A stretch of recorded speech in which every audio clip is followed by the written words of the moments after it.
I thought I had everything figured out until the moment I watched my husband smile as another woman kicked my 8-month pregnant belly.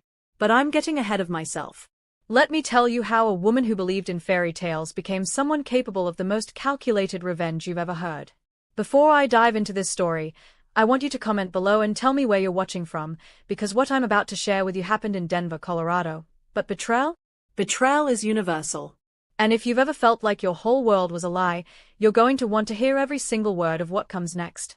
My name is Rebecca Martinez, and 3 years ago, I was 32 years old, 8 months pregnant with my first child, and married to a man I thought was my soulmate.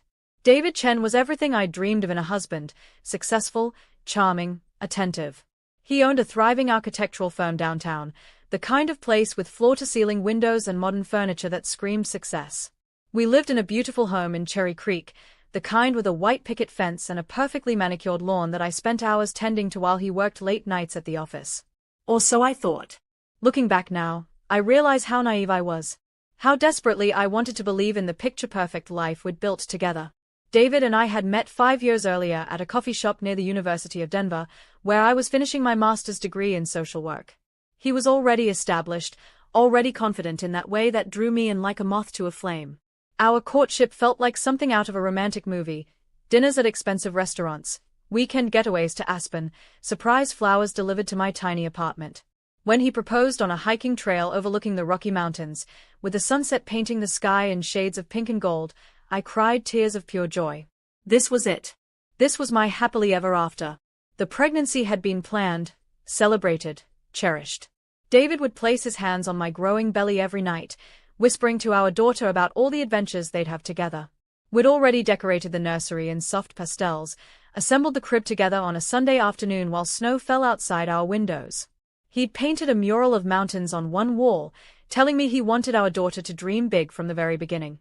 But dreams have a way of becoming nightmares when you're not paying attention to the warning signs. The late nights at the office had started about 6 months into my pregnancy. At first, I didn't think much of it. David's firm was expanding, taking on bigger projects. He'd come home exhausted, sometimes after I'd already gone to bed, and I'd wake up to find him passed out on the couch still in his work clothes.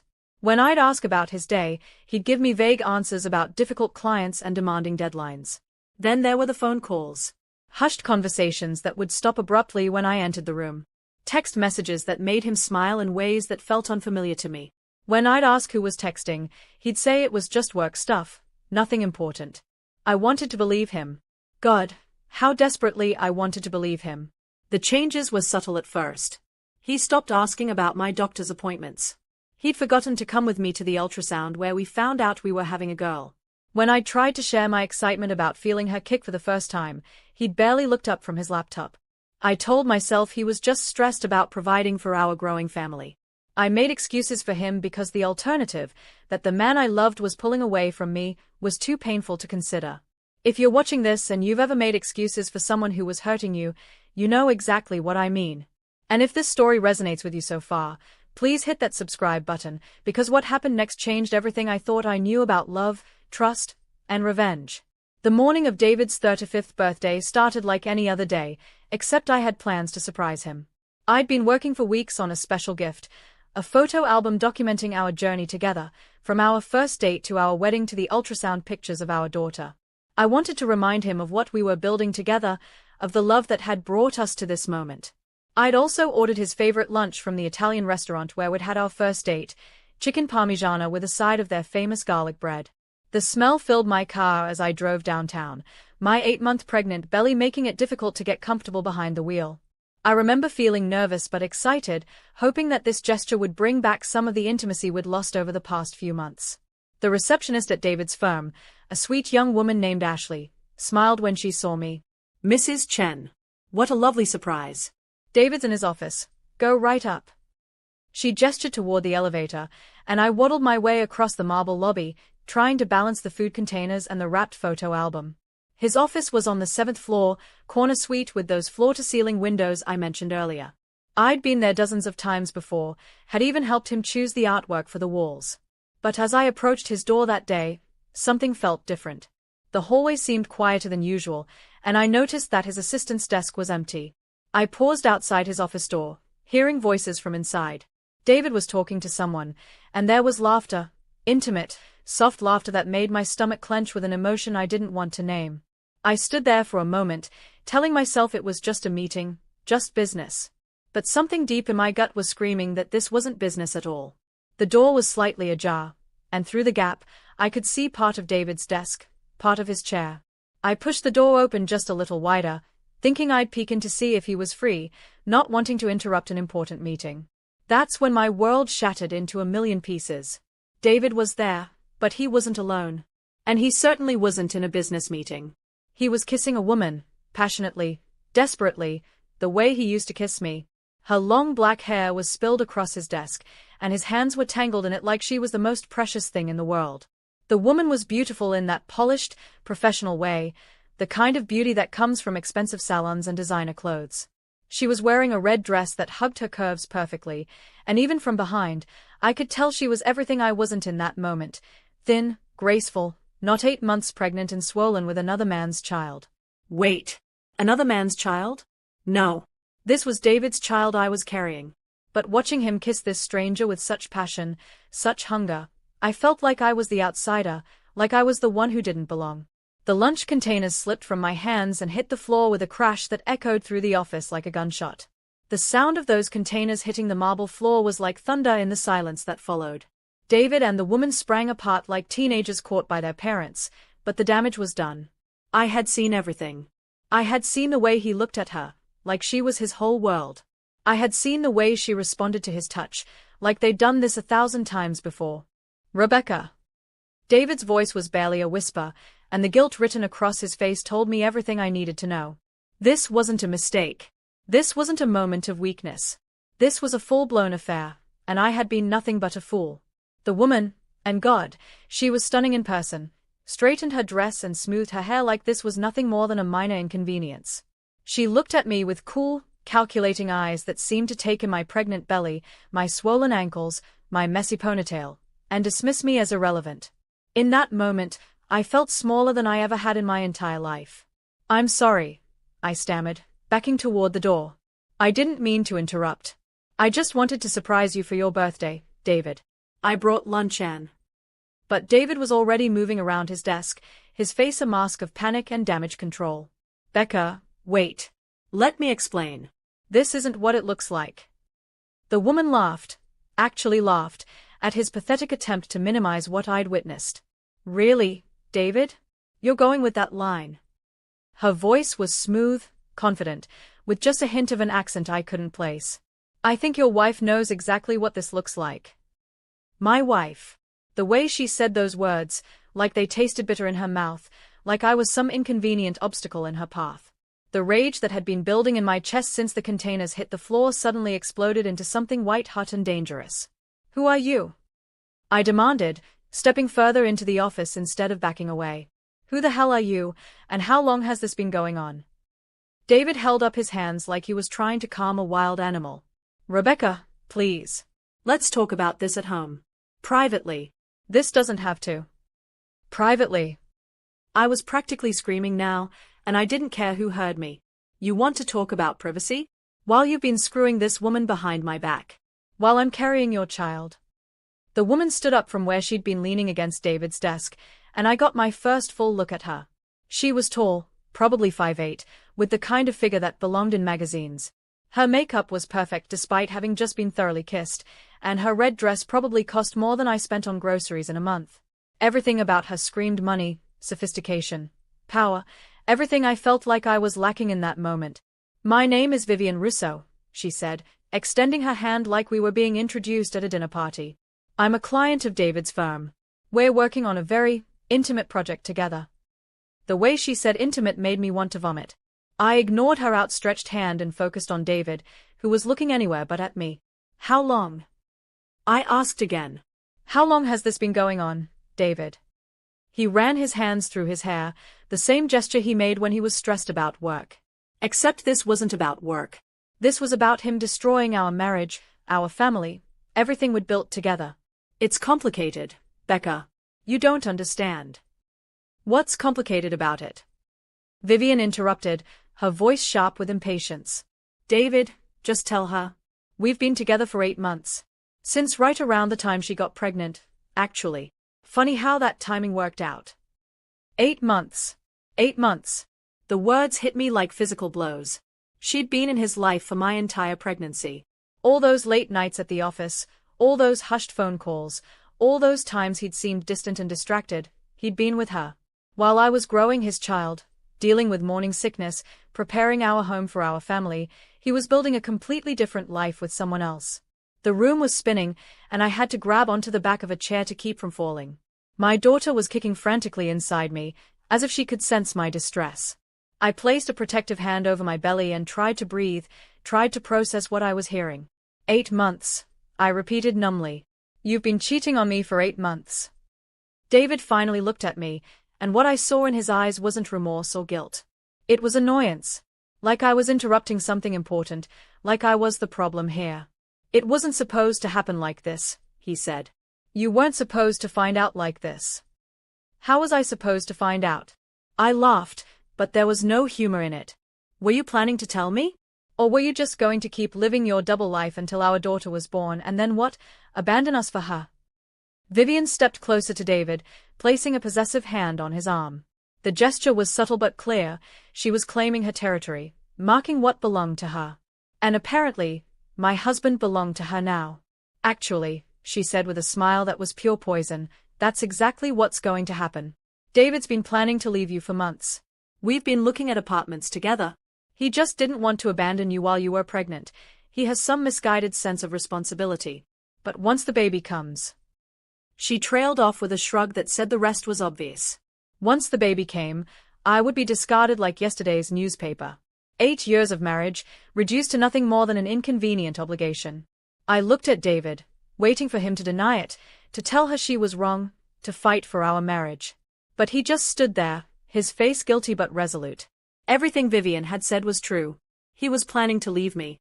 He'd probably been planning it for months. You bastard, I whispered. Psst, you absolute bastard. That's when Vivian made her biggest mistake. She laughed again, that tinkling, cruel sound that would haunt my dreams for months to come. Oh, please, she said. Look at yourself. Look at what you've become.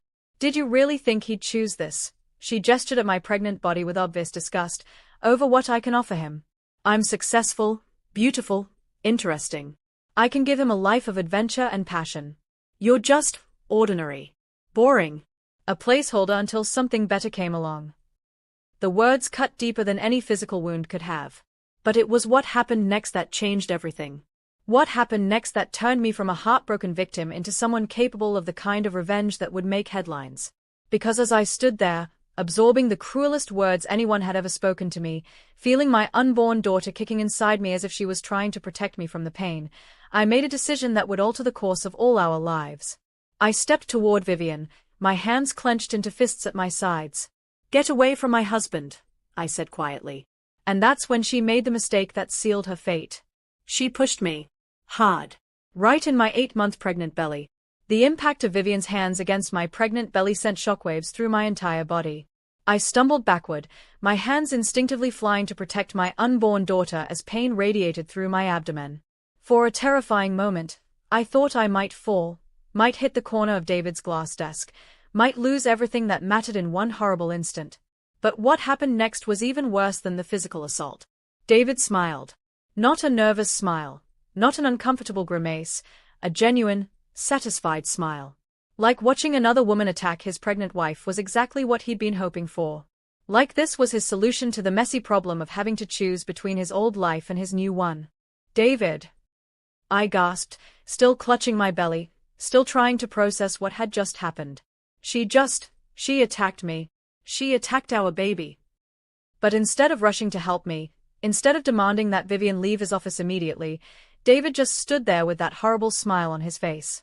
Vivian, meanwhile, was smoothing down her red dress again like pushing a pregnant woman was no more significant than swatting a fly. I barely touched you, she said dismissively. Don't be so dramatic. Barely touched me? The woman had put her full weight behind shoving me in the stomach while I was 8 months pregnant. I could still feel the phantom pressure of her palms against my belly, could still feel my daughter's frantic movements in response to the trauma. Are you insane? I demanded, my voice shaking with shock and fury. I could have fallen. I could have gone into labor. What is wrong with you? Vivian shrugged like she was discussing the weather. Maybe that would solve everyone's problems. David doesn't want this baby anyway, do you, darling? She turned to David with that poisonous smile, clearly expecting him to agree with her, to confirm that our daughter, his daughter, was nothing more than an unwanted complication. And God help me, I actually thought he might defend us. I thought that even if our marriage was over, even if he'd been cheating on me for 8 months, he would at least protect his child. But David's smile just widened. Vivian's right, he said calmly. This whole situation is complicated. Maybe it would be better for everyone if. He didn't get to finish that sentence. Because that's when the office door opened, and everything changed. The person who walked through that door was the last person any of us expected to see, and the look on David and Vivian's faces when they saw who it was, the way all the color drained from their skin, the way their eyes went wide with what could only be described as terror, told me that whoever had just entered this room had power over them that I didn't understand. It was a woman, probably in her late 50s, with silver hair pulled back in an elegant chignon and wearing a navy blue suit that screamed authority. She had the kind of presence that commanded attention, tall, straight-backed, with sharp eyes that seemed to take in every detail of the scene before her. But what struck me most was the way David and Vivian were looking at her, like children caught with their hands in the cookie jar. Mrs. Rousseau, David stammered, his voice barely above a whisper. Mrs. Rousseau. As in, related to Vivian Rousseau. My mind raced to connect the dots, but I was still reeling from the attack, still trying to process everything that had happened in the last few minutes. The older woman's gaze swept the room, taking in the overturned lunch containers on the floor, Vivian's disheveled appearance despite her attempts to straighten her dress, David's guilt-stricken face, and finally, me, standing there with my hands still protectively curved around my pregnant belly, tears streaming down my face. "What," she said in a voice like ice, "is going on here?" The silence that followed was deafening. David opened his mouth, then closed it again like a fish out of water. Vivian, who had been so confident and cruel just moments before, looked like she wanted to disappear into the floor. "Mother," Vivian said finally, her voice small and uncertain in a way that was completely different from the commanding tone she'd used with me. "I can explain." "Mother. Oh, God." This was Vivian's mother. And based on the terror in both David's and Vivian's eyes, she was someone neither of them wanted to cross. Mrs. Rousseau's sharp gaze fixed on her daughter. "Explain what, exactly? Explain why you're in this man's office looking like you've been rolling around on his desk? Explain why there's a pregnant woman crying in the corner? Explain why you look like you're about to faint." She turned to David, and I watched him actually take a step backward. "Mr. Chen, isn't it? The architect we hired to design the new Rousseau Holdings headquarters. The married architect, if I recall correctly." David nodded mutely, sweat beading on his forehead despite the air conditioning. Mrs. Rousseau looked at me again, her expression softening slightly. "And you must be Mrs. Chen." "I'm very sorry you had to witness whatever this is." Her gaze hardened as it shifted back to her daughter. "Vivian, we need to talk. Now." "Mother, please," Vivian started, but Mrs. Rousseau held up a hand. "Not here. Not in front of Mrs. Chen. She's been through enough humiliation for one day, don't you think?" The way she said it made it clear that she understood exactly what had been going on, and that she was not pleased. At all. I watched as this powerful woman, and everything about her screamed power and money, took control of the situation in a way that neither David nor I had been able to. But then something else happened that I wasn't expecting. Mrs. Rousseau walked over to me, her expression genuinely concerned.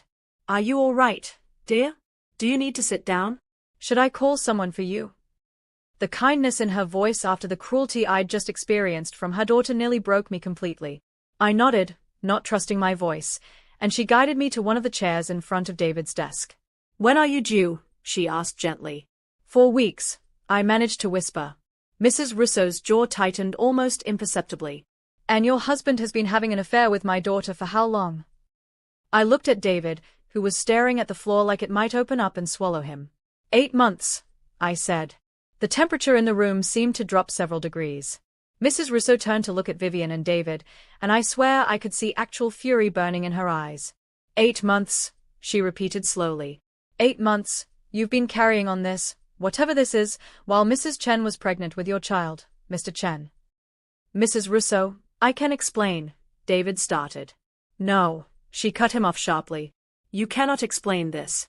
There is no explanation for this that would be acceptable to me or to anyone with a shred of human decency. She turned back to Vivian, and I saw her daughter actually flinch. And you? My daughter. Carrying on with a married man whose wife was pregnant. Did you learn nothing from the values I tried to instill in you? Mother, you don't understand. I understand perfectly. Mrs. Russo's voice was like a blade. I understand that I raised a daughter who thinks it's appropriate to have an affair with a married man. I understand that I've been financing this relationship unknowingly through the contracts we've given to Mr. Chen's firm. And I understand that this needs to end. Immediately. The implications of what she was saying began to sink in. The Russo Holdings account was clearly a major client for David's firm, probably their biggest client, based on his reaction. And Mrs. Russo had just threatened to end that relationship. But she wasn't done. Mrs. Chen, she said, turning back to me with that same gentle tone. I want you to know that this is not your fault. None of this is your fault. And I want you to know that there will be consequences for what's happened here today. She looked directly at Vivian. Did you put your hands on Mrs. Chen? The question hung in the air like a loaded weapon. Vivian's eyes darted between her mother and me, clearly calculating whether she could lie her way out of this. I barely touched her, Vivian said, using the same dismissive tone she'd used with me. She's being dramatic. Mrs. Russo's expression went completely cold. You put your hands on a pregnant woman. You assaulted a pregnant woman in front of her husband, and he did nothing to stop you. It wasn't a question. It was a statement of fact, delivered with the weight of absolute authority. And that's when I realized that Vivian and David's nightmare was just beginning. What I learned in the next 10 minutes changed everything I thought I knew about power, justice, and revenge. Margaret Russo, that was her full name, as I would soon discover, wasn't just Vivian's mother. She was a CEO and primary shareholder of Russo Holdings, one of Colorado's largest real estate development companies. The company that had hired David's firm to design their new headquarters. The company that represented nearly 60% of David's annual revenue. Margaret didn't waste time with pleasantries or lengthy explanations. She pulled out her phone and made a call right there in David's office, with all of us listening. James? It's Margaret. I need you to terminate the Chen architecture contract immediately. Yes, all of it. The headquarters project, the residential developments, everything. She paused, listening to someone on the other end. No, this isn't about the quality of their work. This is about the quality of their character. Have legal draw up the termination papers. I want them delivered this afternoon. David went pale. I watched him sink into his desk chair like a man who'd just received a death sentence. And in many ways, he had. Losing the Russo Holdings contract would devastate his firm, probably force him to lay off half his staff, maybe even declare bankruptcy. But Margaret wasn't finished. Also, James, I want you to put the word out through our network. David Chen and his firm are not to be hired for any projects connected to our associates. Make sure everyone understands that this is a personal request from me. She hung up and looked directly at David. Congratulations, Mr. Chen. You've just learned what happens when you betray someone who's carrying your child. Your business is finished in this city. The silence that followed was broken only by Vivian's sharp intake of breath. Even she seemed shocked by the swift and decisive nature of her mother's actions. Mother, please, Vivian said, her earlier confidence completely evaporated. You can't destroy his career over this. I love him. Margaret turned to her daughter with an expression I can only describe as heartbroken fury. Love? You call this love? Sneaking around with a married man whose wife was pregnant? Putting your hands on that pregnant woman? Her voice rose with each word. This isn't love, Vivian. This is selfishness. This is cruelty. This is everything I hoped I'd never see in a daughter of mine. I was still sitting in the chair where Margaret had placed me, trying to process everything that was happening. Part of me felt vindicated. Finally, someone was taking my side, someone was making David and Vivian face consequences for their actions. But another part of me was terrified by the display of power I was witnessing. Margaret Russo could destroy lives with a phone call, and she'd just proven it. Mrs. Chen, Margaret said, turning back to me with that same gentle tone she'd used before. I want you to know that what just happened is only the beginning. My daughter and your husband have made choices that have consequences, and I intend to make sure those consequences are felt. She reached into her purse and pulled out a business card. This is my personal attorney. His name is Robert Hayes, and is one of the best divorce lawyers in Colorado. I want you to call him tomorrow morning. Tell him I sent you, and tell him I said to give you the family discount, which means his services will cost you nothing. I took the card with trembling hands. Mrs. Russo, I don't understand why you're helping me. Her expression softened. Because 30 years ago, I was in a situation very similar to yours. My first husband had an affair when I was pregnant with Vivian. I was young, scared, and alone, and I let him convince me that I was overreacting, that it was just a mistake, that he'd never do it again. She glanced at her daughter, pain flickering across her features. I stayed with him for 5 more years, and he cheated 4 more times. I wasted the best years of my life on a man who didn't deserve them. She turned back to me. I'm not going to let you make the same mistake I did. And I'm certainly not going to let my daughter become the kind of woman who destroys families. Vivian was crying now, makeup streaming down her cheeks. Mother, please. I know this looks bad, but David and we have something real. Something special. You can't just end it like this. I'm not ending it, Margaret replied coldly. You ended it the moment you decided to have an affair with a married man. You ended it the moment you put your hands on his pregnant wife. I'm simply dealing with the consequences of your choices. She looked at David, who hadn't said a word since the phone call that destroyed his business. As for you, Mr. Chen, you have a decision to make. You can continue this relationship with my daughter, in which case you'll find that Denver becomes a very difficult place for you to make a living. Or you can end it, focus on being a father to the child you're about to have, and maybe, find a way to rebuild your life and your business somewhere else. The ultimatum hung in the air like a sword waiting to fall. David looked at Vivian, then at me, then back at Margaret. I could see him calculating, weighing his options, trying to figure out how to salvage something from the wreckage of his double life. You can't do this, he said finally, his voice barely above a whisper. You can't destroy someone's entire life over a personal matter. Margaret smiled, but there was no warmth in it. Mr. Chen, I've been in business for 35 years. I've built a company worth hundreds of millions of dollars. I employ over 3,000 people. I have contracts and relationships that span 5 states. You are nobody to me. You are less than nobody. You are a man who betrayed his pregnant wife and allowed another woman to assault her. Did you really think there wouldn't be consequences? She picked up her purse and prepared to leave, but then turned back to address all of us one more time. Vivian, you will end this relationship immediately. You will not contact Mr. Chen again. You will check yourself into therapy to figure out why you thought any of this was acceptable behavior. And you will apologize to Mrs. Chen, sincerely and publicly, for what you've done. Mother, I'm 32 years old. You can't. I can cut you off completely, Margaret interrupted. Your trust fund, your job at the company, your apartment that I pay for, your car that's in my name, all of it can disappear with another phone call. Don't test me, Vivian. You've already pushed me further than I ever thought possible. She turned to David. And you, Mr. Chen, will sign whatever divorce papers Mrs. Chen's attorney puts in front of you. You will not contest anything. You will be generous with child support and custody arrangements. Because if you don't, I will make sure that what happened to your business today looks like a gentle warning compared to what comes next. Finally, she looked at me. Mrs. Chen, I want you to go home, rest, take care of yourself and your baby. Call Mr. Hayes tomorrow. And remember, you did nothing wrong here. Nothing at all. As Margaret walked toward the door, I felt like I was watching a force of nature in action. This was what real power looked like, not the petty cruelty that Vivian had shown me, not the cowardly betrayal that David had demonstrated, but the swift, decisive action of someone who had the ability to reshape reality with her will. But just before she left, Margaret paused at the door and delivered one final blow. Oh, and Vivian? That apartment David was going to move into with you? The one in the Palazzo building downtown? I own that building. Consider your application denied. The door closed behind her with a soft click that somehow sounded louder than a gunshot. In the silence that followed, I looked at David and Vivian, the 2 people who had shattered my world just minutes earlier, and realized that Margaret Russo had just handed me something I never could have achieved on my own. Justice. But as I would learn in the days and weeks that followed, Margaret's intervention was just the beginning of a much larger story.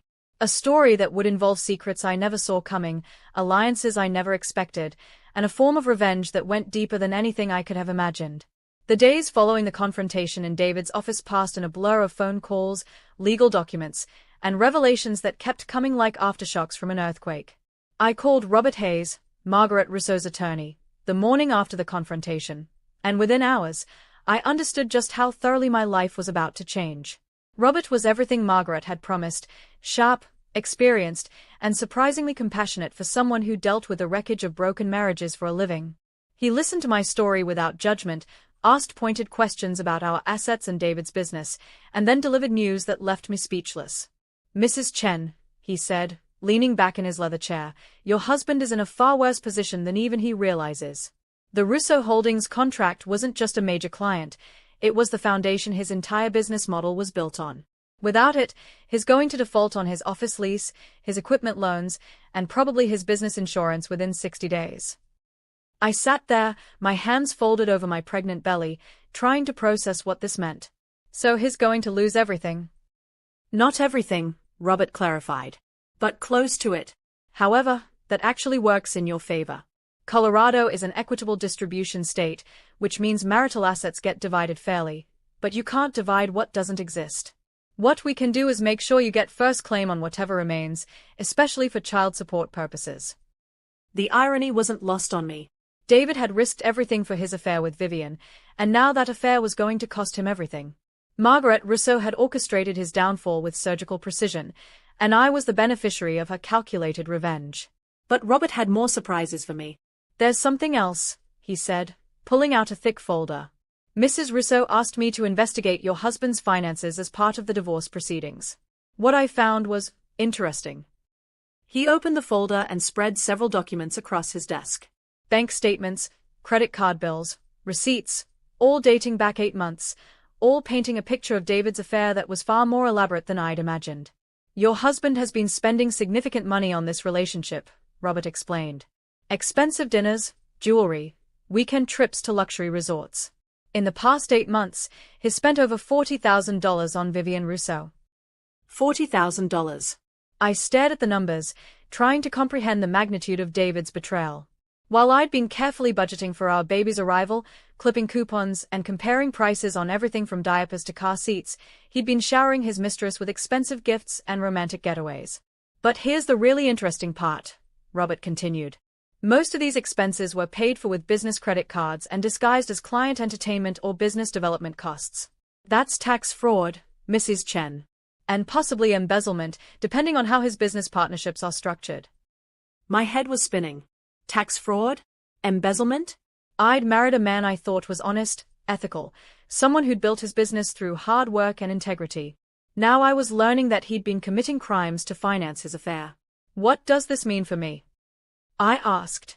"It means that if the IRS or the Colorado Department of Revenue decides to audit your husband's business, which becomes much more likely when a business suddenly loses 60% of its revenue, he's going to face criminal charges in addition to financial ruin." Robert leaned forward, his expression serious.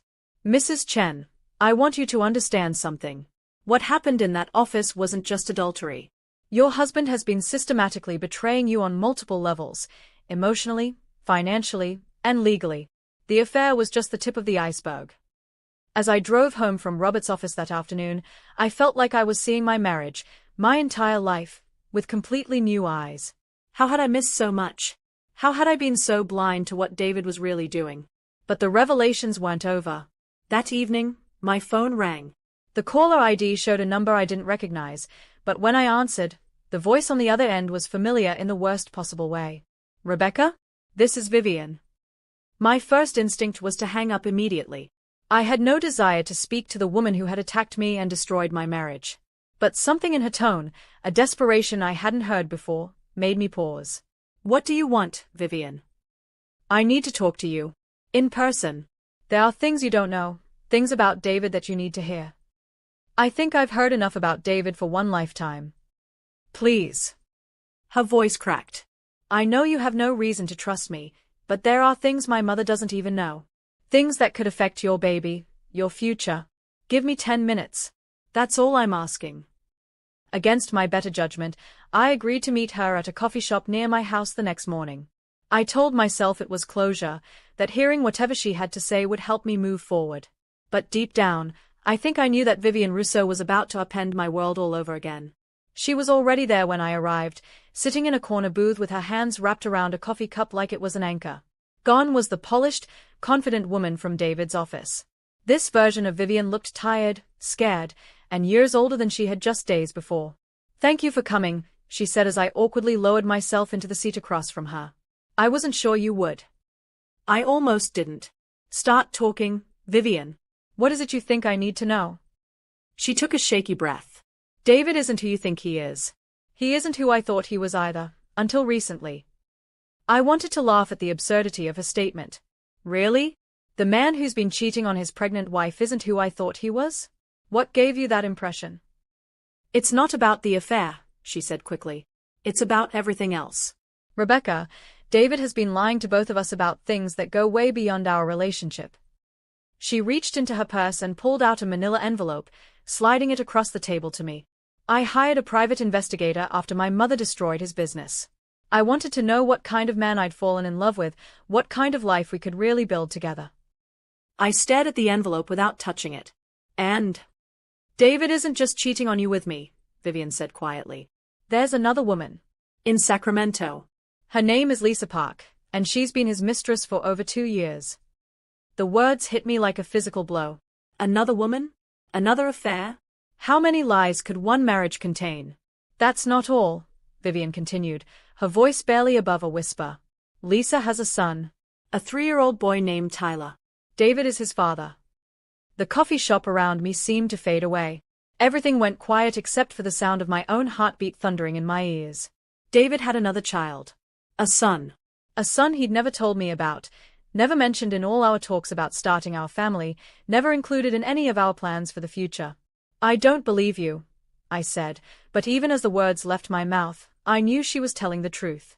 It explained so much: the business trips to California that had become more frequent over the past year, the way he sometimes seemed distracted even when he was home, the phone calls he would take outside.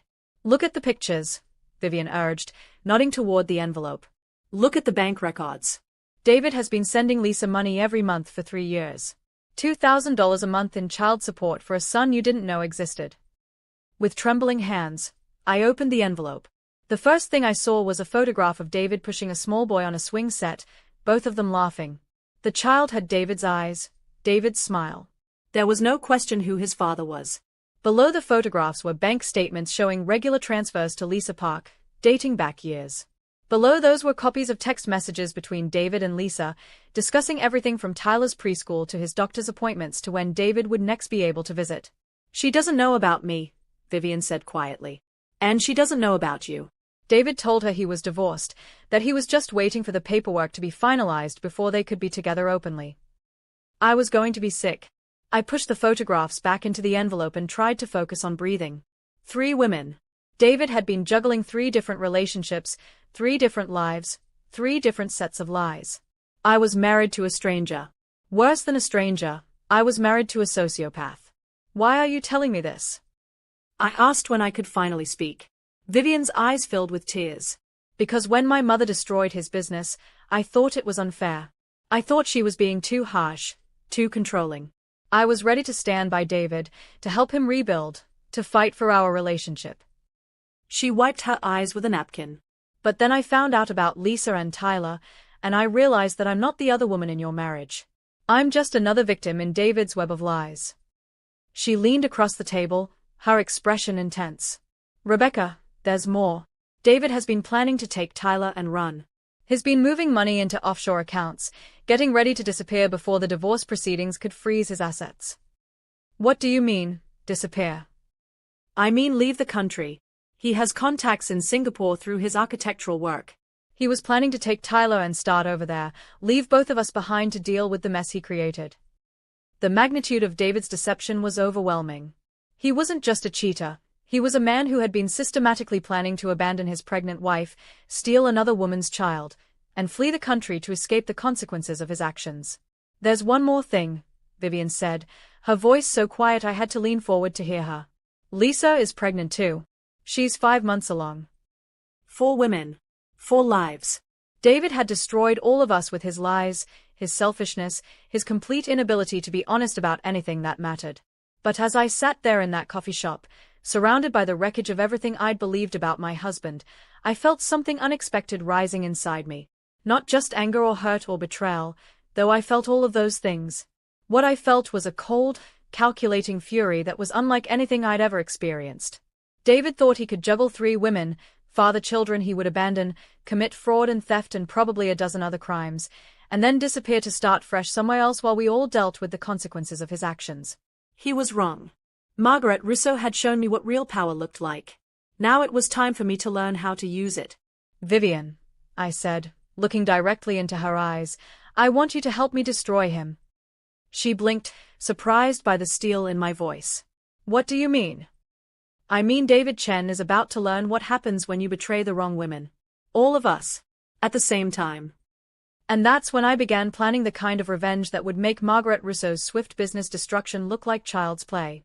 Because David hadn't just betrayed me, he'd betrayed all of us. And now, all of us were going to make sure he paid for it. The next few weeks transformed me from a heartbroken victim into something I never thought I could be, a woman with a plan for revenge so comprehensive that it would touch every aspect of David's life.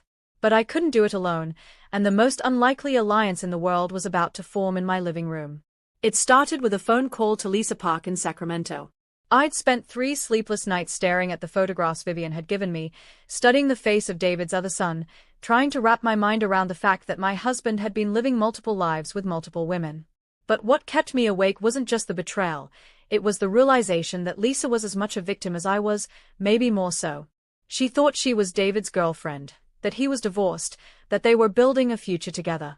She was 5 months pregnant with his child and had no idea that he was married to someone else who was also carrying his baby. She had no idea that he was planning to kidnap her son and flee the country. When I called her number, my hands were shaking so badly I could barely dial. Hello. Her voice was soft, pleasant, with a slight West Coast accent. Is this Lisa Park? Yes, who's calling? I took a deep breath. My name is Rebecca Chen. I'm David Chen's wife. The silence on the other end of the line stretched so long that I thought she'd hung up. Finally, in a voice barely above a whisper, she said, That's impossible. David is divorced. No, Lisa. He's not. He's married to me, and I'm 8 months pregnant with his child. What followed was one of the most difficult conversations I'd ever had. I told Lisa everything, about finding David with Vivian in his office, about the affair that had been going on for 8 months, about his plans to take Tyler and disappear to Singapore. I told her about the business fraud, the hidden bank accounts, the web of lies he'd been weaving around all of us. Lisa cried. I cried. We both sat on our respective phones, 2 pregnant women 3 states apart, trying to process the magnitude of one man's betrayal. I don't understand, Lisa kept saying. We've been together for over 2 years. He comes to see Tyler every month. He talks about our future, about getting married after his divorce is final. This doesn't make sense. It doesn't make sense because he's been lying to all of us, I said gently. Lisa, there's something else you need to know. There's a third woman. Her name is Vivian Rousseau, and David's been having an affair with her too. The sound Lisa made was somewhere between a laugh and a sob. 3 of us? There are 3 of us. There are 4 of us now, I corrected. You, me, Vivian, and your son Tyler. And David was planning to abandon 3 of us while taking Tyler away from you. That's when Lisa's voice changed. The hurt and confusion was still there, but underneath them was something harder, angrier. What do you mean, take Tyler away from me? I told her about the Singapore plan, about the offshore accounts, about David's intention to disappear with her son. By the time I finished, Lisa was no longer crying. She was furious. That bastard, she said, her voice shaking with rage. Tyler is my entire world. If David thinks he can just take him away from me, she didn't finish the sentence, but she didn't need to. I understood completely. Lisa, I said carefully, what if I told you there was a way to make sure David could never hurt any of us again? What if there was a way to make him pay for everything he's done? I'm listening. That's how the alliance began. Within a week, Lisa had flown to Denver, bringing Tyler with her so David couldn't try to take him while she was gone. Vivian, despite everything that had happened between us, had agreed to help.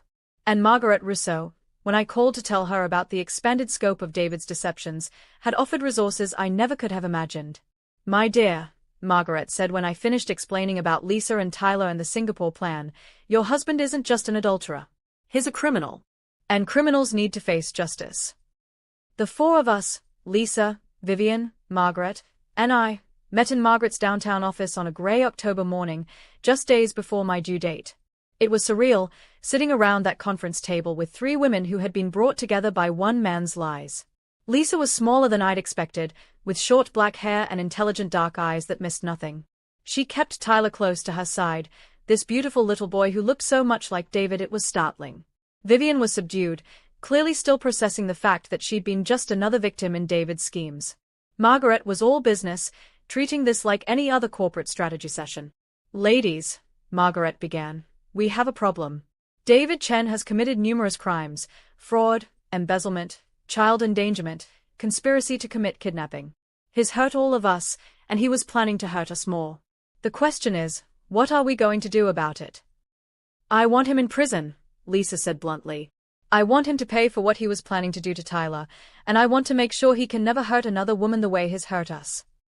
I want him exposed, Vivian added. I want everyone to know what kind of man he really is. I want his reputation destroyed so thoroughly that he can never rebuild it.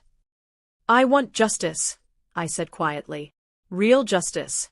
Not just punishment, but accountability for every lie, every betrayal, every crime he's committed. Margaret smiled, and there was something almost predatory in her expression. Then we're all in agreement. David Chen is going to face consequences for his actions. All of them. What she outlined over the next hour was breathtaking in its scope and precision. Margaret had used her resources to trace David's financial crimes back years, uncovering a pattern of fraud that went far beyond what Robert Hayes had initially discovered. She'd identified every offshore account, every hidden asset, every illegal transfer. The IRS will be very interested in these findings, she said, sliding a thick folder across the table. As will the Colorado Attorney General's office. David has been evading taxes on hundreds of thousands of dollars in hidden income. But the financial crimes were just the beginning. Lisa, Margaret continued, you're going to file kidnapping charges against David. His plan to take Tyler to Singapore without your consent constitutes attempted kidnapping under federal law. The FBI takes these cases very seriously, especially when they involve international flight. Lisa nodded grimly. I have all his text messages about Singapore, all the documentation about him moving money around. He's not taking my son anywhere. Vivian, Margaret turned to her daughter, you're going to cooperate fully with the federal investigation. Your testimony about David's plans and his admission of the other relationships will be crucial to establishing intent and pattern of behavior. Vivian looked uncomfortable but determined. I'll do whatever it takes to make sure he pays for what he's done to all of us. Finally, Margaret looked at me. Rebecca, you're going to file for divorce and full custody, but you're also going to file a civil suit for fraud, emotional distress, and endangerment of your unborn child. We're going to document every penny he spent on his affairs, every lie he told, every crime he committed. What about the baby? I asked. I was due any day now, and the stress of everything that had happened was taking its toll. That's the beautiful part, Margaret said with that predatory smile. David thinks he's been so clever, juggling all these relationships, planning his escape. He has no idea that we know about each other, no idea that we're working together. He's going to be blindsided by a coordinated attack from 4 different directions simultaneously. She stood up and walked to the window overlooking downtown Denver. Ladies, what we're about to do to David Chen will be talked about in law schools for years to come. By the time we're finished with him, he'll be facing federal charges, state charges, civil suits, and complete financial ruin. He'll be lucky if he avoids prison time. Lisa spoke first. When do we start? We already have, Margaret replied. The FBI received an anonymous tip about David's activities this morning. They'll be executing search warrants on his office and home within the next 48 hours. My water broke that night. As I lay in the hospital bed, feeling the contractions that would bring my daughter into the world, I couldn't help but think about the timing. David had no idea that his entire life was about to implode. He was probably at home, maybe on the phone with one of his other women, planning his next move, thinking he was still in control. He was about to learn how wrong he was. My daughter, Emma Rose Chen, was born at 3:47 a.m. on October 15th, weighing 7 pounds and 2 ounces. She was perfect, 10 tiny fingers, 10 tiny toes, and her father's dark hair. When the nurses placed her in my arms for the first time, I felt a love so fierce and protective that it took my breath away. David arrived at the hospital an hour later, playing the role of the excited new father. He brought flowers, took pictures, posted on social media about his beautiful daughter and amazing wife. He had no idea that FBI agents were already searching his office, that his financial records were being subpoenaed, that the 3 women he'd betrayed were working together to destroy him. "She's perfect, Becca," he whispered, holding Emma gently. "Absolutely perfect." For just a moment, watching him with our daughter, I almost forgot about everything else. Almost forgot about the lies, the affairs, the crimes. Almost remembered why I'd fallen in love with him in the first place. Then my phone buzzed with a text from Margaret, Phase 1 complete. The net is closing. David was holding his daughter, the child he'd been planning to abandon, and he had no idea that his world was about to end. The reckoning was coming. Emma was 3 days old when David's world began to crumble, and the timing couldn't have been more poetic. He was in our hospital room, holding his newborn daughter and talking about our future as a family, when 2 FBI agents walked through the door. David Chen.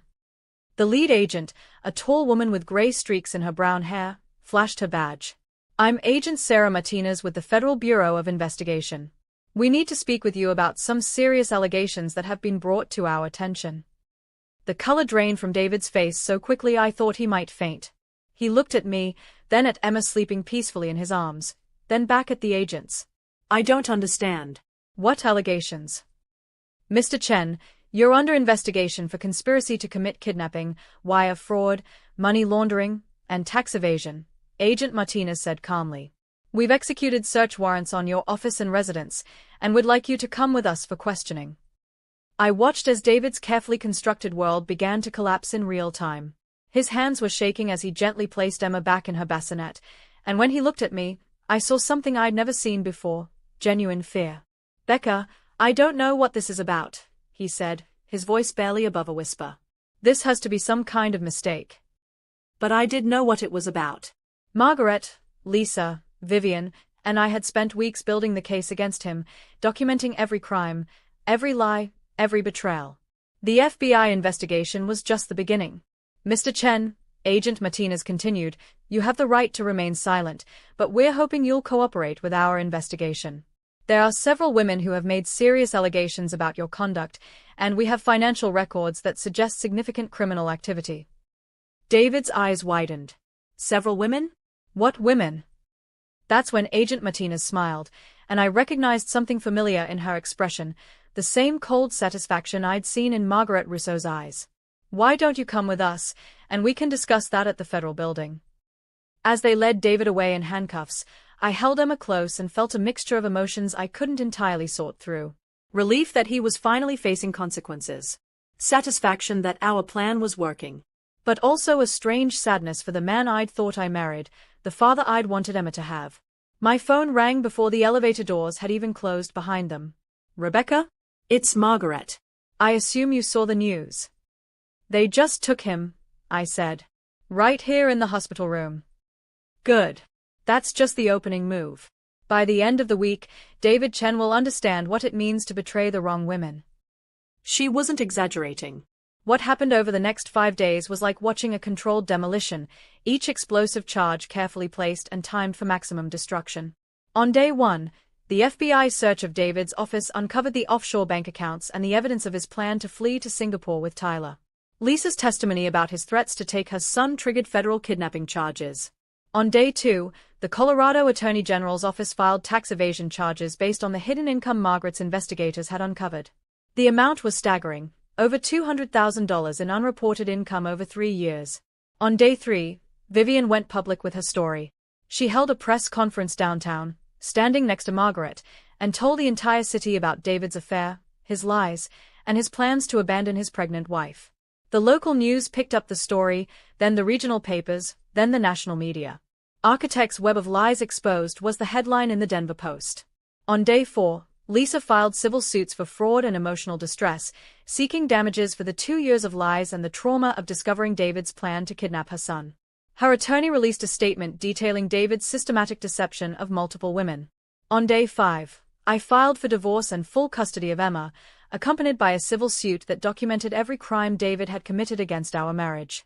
Robert Hayes had prepared a case so thorough and devastating that several other attorneys called to congratulate him on his work. But it was what happened on day 6 that truly broke David. I was at home with Emma, finally released from the hospital, when Margaret called with news that made me sit down hard on the couch. "Rebecca, you need to turn on Channel 7. Right now." I fumbled for the remote and switched to the local news station, where I saw something that took my breath away. Standing outside the federal courthouse was a fourth woman, someone I'd never seen before, someone none of us had known about. "My name is Sarah Kim," the woman was saying to the assembled reporters. "I was David Chen's fiancée for 8 months. He told me he was divorced and that we were going to be married this Christmas. Yesterday, I learned that not only is he married to another woman who just gave birth to his child, but there are at least 2 other women he's been involved with simultaneously." A fourth woman. Even after everything we'd uncovered, David had been hiding yet another relationship, another set of lies. Sarah Kim was a successful marketing executive in Phoenix who David had met during a business trip 6 months earlier. She had been planning to move to Denver to be with him, had already put her house on the market, had been making arrangements for their life together. "I'm here today because what David Chen has done isn't just adultery," Sarah continued, her voice steady despite the obvious emotion in her eyes. "It's systematic fraud. He took money from me, over $15,000 that I gave him to invest in our future together. He used my emotional investment in our relationship to manipulate and control me. And I know now that I'm not the only one." Margaret had somehow found Sarah and convinced her to join our cause. The alliance of betrayed women had grown again, and with it, the scope of David's destruction. That evening, as I was feeding Emma, David called from jail. His bail hearing had been delayed due to the flight risk posed by his Singapore plan, and he was desperate. "Becca, please," he said, his voice broken in a way I'd never heard before. "I need you to help me. I need you to post bail, to get me a lawyer, to—" "No," I said quietly. The single word seemed to echo through the phone line. "What do you mean, no?" "I mean no, David. I'm not helping you. I'm not posting your bail. I'm not getting you a lawyer. I'm not doing anything to make this easier for you. But I'm your husband. I'm Emma's father." "You are my husband," I corrected. "Until you decided to have affairs with at least 4 other women while I was pregnant with your child. Until you decided to commit multiple felonies to finance those affairs. Until you decided to plan kidnapping and international flight to avoid the consequences of your actions." There was silence on the other end of the line. How do you know about Lisa? About Tyler? About Vivian? About Sarah? About the offshore accounts and the Singapore plan and all the other lies you've been telling for years?" I took a breath. "David, did you really think you could betray 4 women simultaneously and none of us would ever find out?" "Becca, please. I can explain." "No," I said again. "You can't explain this. There is no explanation that would make any of this acceptable. There is no excuse that would justify what you've done to all of us." I looked down at Emma, sleeping peacefully in my arms, blissfully unaware that her father was a criminal who had planned to abandon her before she was even born. "David," I said, my voice steady and cold, "you made your choices. Now you get to live with the consequences. All of them." I hung up the phone and blocked his number. 2 hours later, Margaret called with a final piece of news that would complete David's destruction. "Rebecca, the IRS has seized David's remaining assets. His house, his cars, his business accounts, everything. They're calling it one of the most comprehensive financial fraud cases they've seen in years." What does that mean for Emma and me? It means that everything David owns is now considered proceeds from criminal activity. But it also means that you, as the innocent spouse, will be protected from his debts and legal liabilities. You'll get to keep the house, and you'll receive priority for any recovered assets. The house. The beautiful home in Cherry Creek that David and I had bought together, where we'd planned to raise our family. It would remain Emma's home, her sanctuary, while her father faced the consequences of his crimes in a federal prison. "There's one more thing," Margaret said, and I could hear the satisfaction in her voice. "David's attorney has indicated that he wants to negotiate a plea deal. He's willing to admit to everything, all the fraud, all the affairs, all the lies, in exchange for a reduced sentence." A plea deal meant David would have to confess publicly to every crime he'd committed, every lie he'd told, every life he'd destroyed. It meant that everything we'd done to expose him would be validated in a court of law.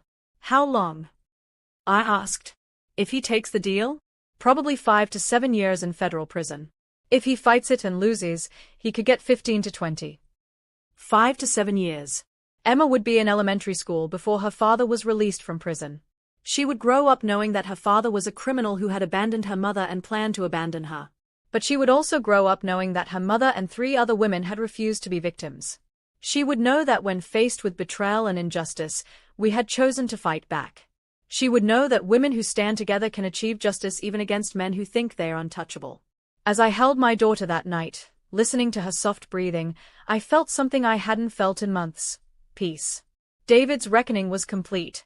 The man who had tried to destroy 4 women's lives was now facing the full consequences of his actions. But our story wasn't over yet. Because as I would learn in the weeks that followed, justice and revenge are 2 very different things. And while we had achieved justice, the revenge was just beginning. The months that followed David's arrest passed in a blur of legal proceedings, media attention, and the strange process of rebuilding a life that had been built entirely on lies. Emma thrived, growing stronger and more beautiful every day, seemingly unaware of the chaos that had surrounded her birth. But for me, every milestone, her first smile, her first laugh, the first time she rolled over, was bittersweet. These were moments David should have been sharing with us, moments that his choices had stolen from all of us. The plea negotiations dragged on through the winter. David's court-appointed attorney, a tired-looking public defender named Robert Martinez, kept trying to minimize his client's crimes, to paint him as a man who had made mistakes rather than committed calculated felonies. But Margaret's team of investigators had been thorough, and the evidence against David was overwhelming. In January, I received a call from Agent Martinez, the FBI investigator, not David's attorney. She wanted to meet with me to discuss David's plea agreement and what it would mean for the ongoing investigation.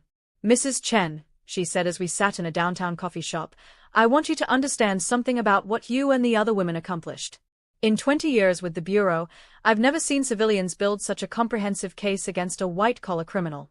Your documentation, your coordination, your refusal to be intimidated, it's remarkable." I felt a flush of pride, but it was tempered by exhaustion.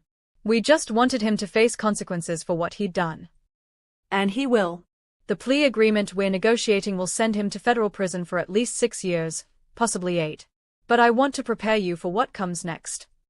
What do you mean? Agent Martinez leaned forward, her expression serious. David's case has attracted attention from other law enforcement agencies.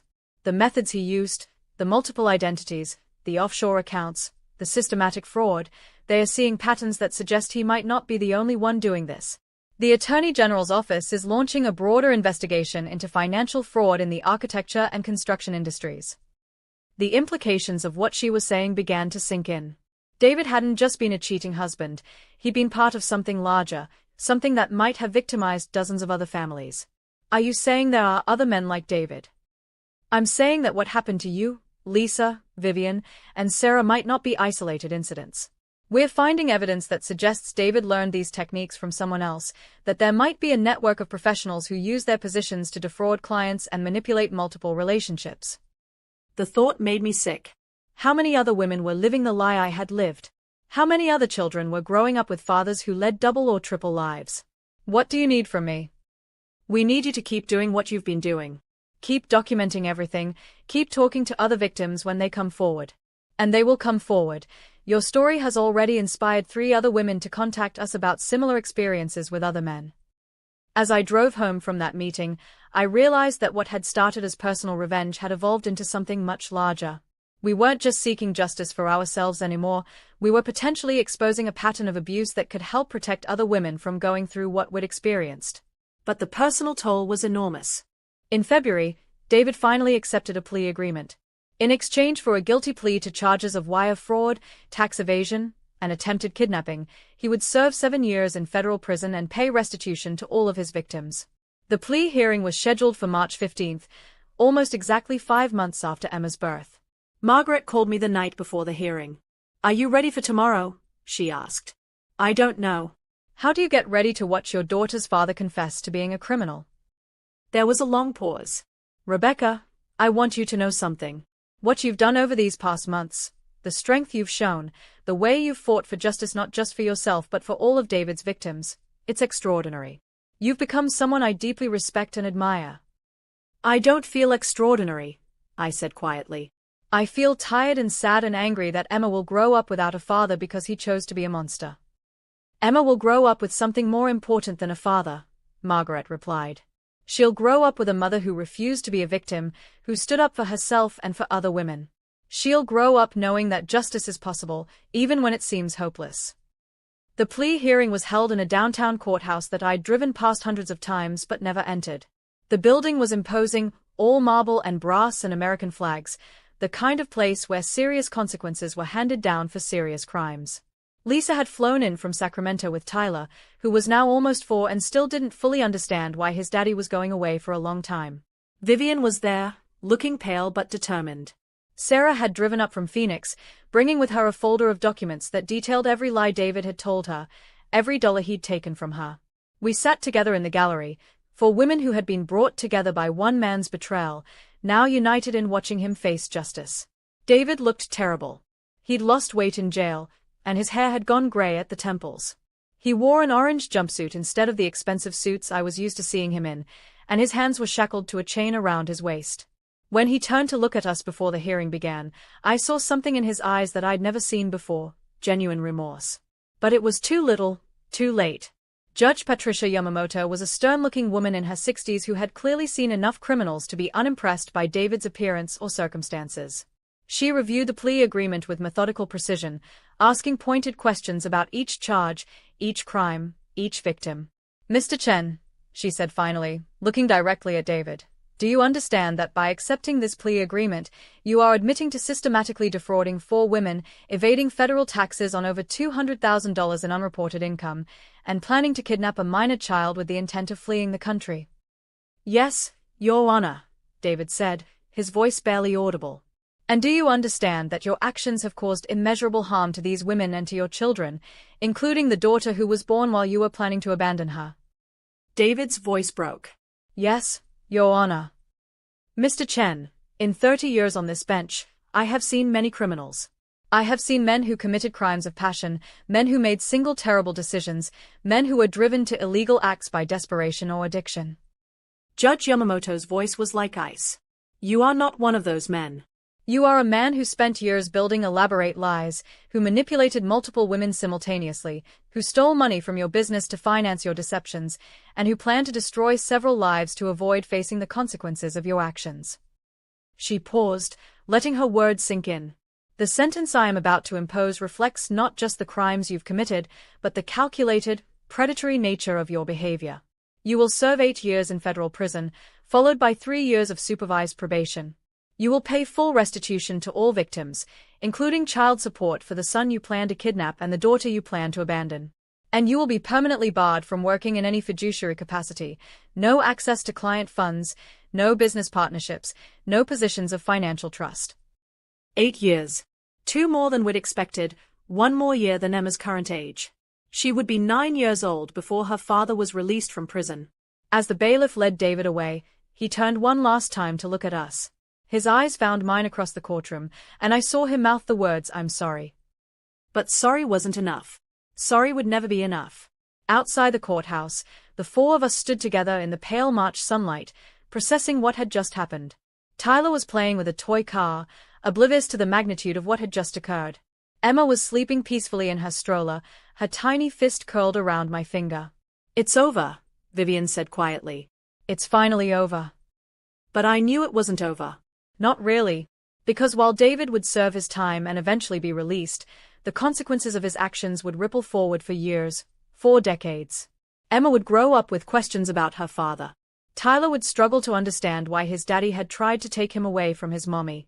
The financial damage, the emotional trauma, the shattered trust, those wounds would take far longer than 8 years to heal. Yet standing there with Lisa, Vivian, and Sarah, I felt something I hadn't expected to feel: hope. Not just hope for my own future, or Emma's future, but hope that what we'd accomplish together might prevent other women from going through what we'd experienced. Agent Martinez had been right. Over the months that followed David's sentencing, we were contacted by dozens of other women who had experienced similar betrayals. Women whose husbands had led double lives, who had discovered affairs and financial crimes and elaborate webs of deception. Some of their stories made David's crimes look almost simple by comparison.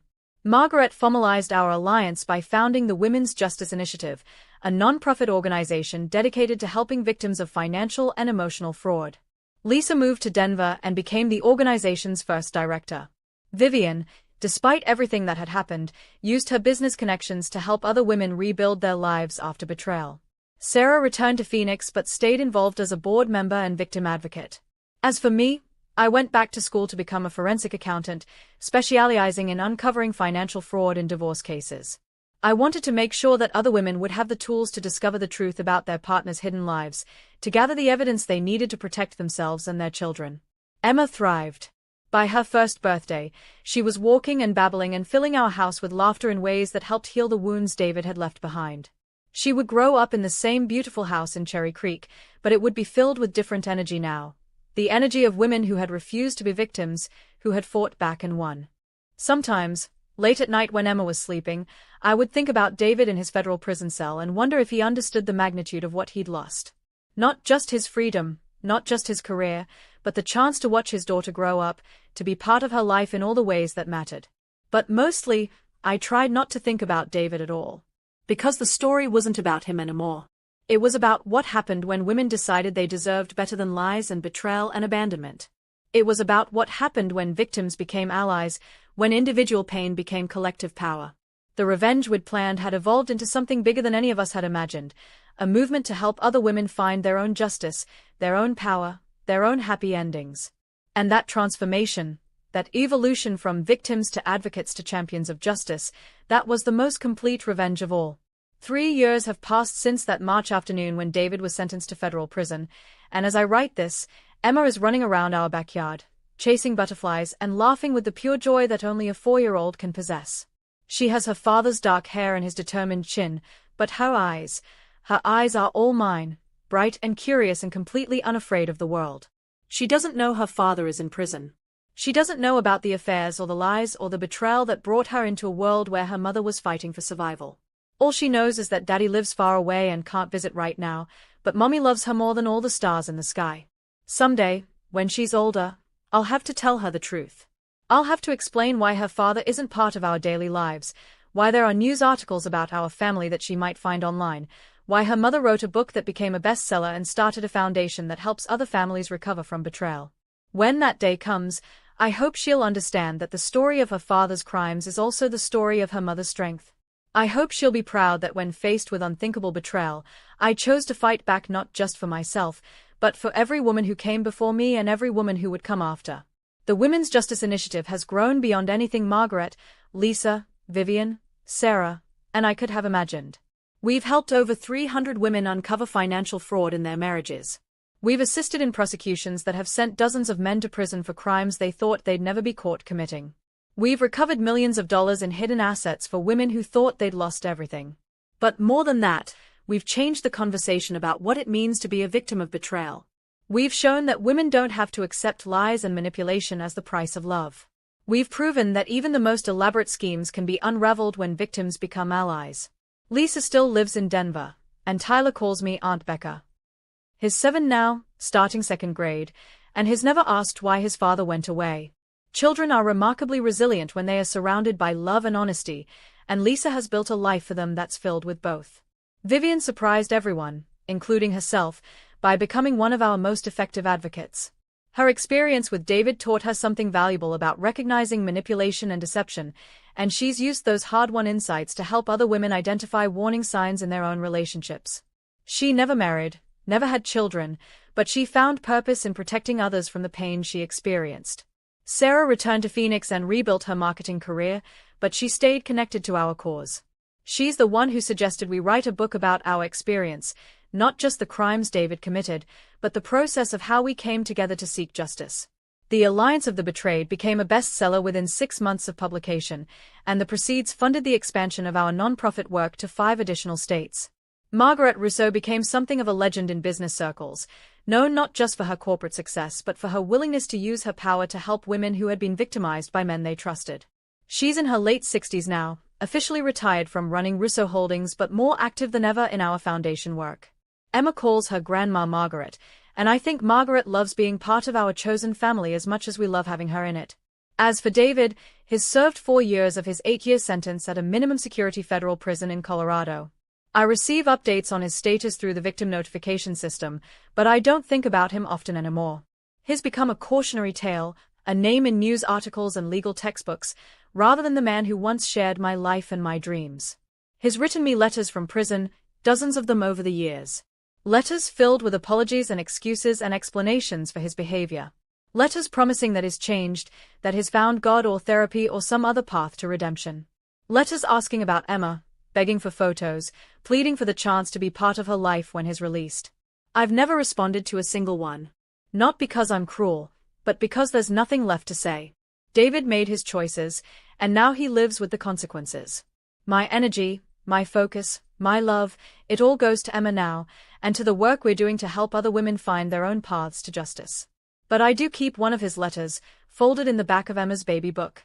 It's the one where he finally took full responsibility for his actions, where he admitted that everything that happened was his fault and his alone. Someday, when Emma is old enough to understand, she can read that letter and know that her father, despite all his failures, was eventually capable of telling the truth. The hardest part of these past 4 years hasn't been the divorce proceedings or the media attention or even the financial struggles we faced while rebuilding our lives. The hardest part has been watching Emma grow up and knowing that she's missing out on having a father who could be proud of her, who could teach her things I can't, who could love her in the way that good fathers love their daughters. But then I remember that Emma isn't just missing out, she's also protected. She's protected from a man who was capable of planning to abandon her before she was even born. She's protected from growing up in a house filled with lies and secrets and the constant fear of discovery. She's protected from learning that love can be conditional, that promises can be broken, that the people who claim to care about you most can be the ones who hurt you worst.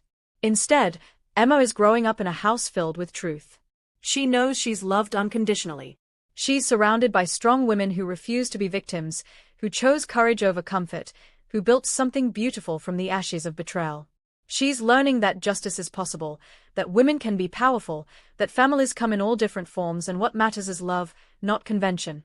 Sometimes I wonder what would have happened if I hadn't walked into David's office that day, if I hadn't seen him kissing Vivian, if Vivian hadn't made the mistake of pushing me. Would David have succeeded in his plan to take Tyler and flee to Singapore? Would I have raised Emma alone, never knowing why her father had abandoned us? Would Lisa have spent years wondering what happened to her son? But then I remember that the truth has a way of surfacing, no matter how deeply it's buried. David's web of lies was too complex, too elaborate to sustain indefinitely. Eventually, it would have collapsed under its own weight. Eventually, all of us would have discovered what he was really capable of. The difference is that we discovered it together, at the same time, and we were able to turn our individual pain into collective power. We were able to seek justice not just for ourselves, but for every woman who has ever been betrayed by someone she trusted. If you're watching this and you've ever felt like your world was built on lies, if you've ever suspected that the person you love most is capable of betraying you in ways you can't even imagine, I want you to know something. You are stronger than you think you are.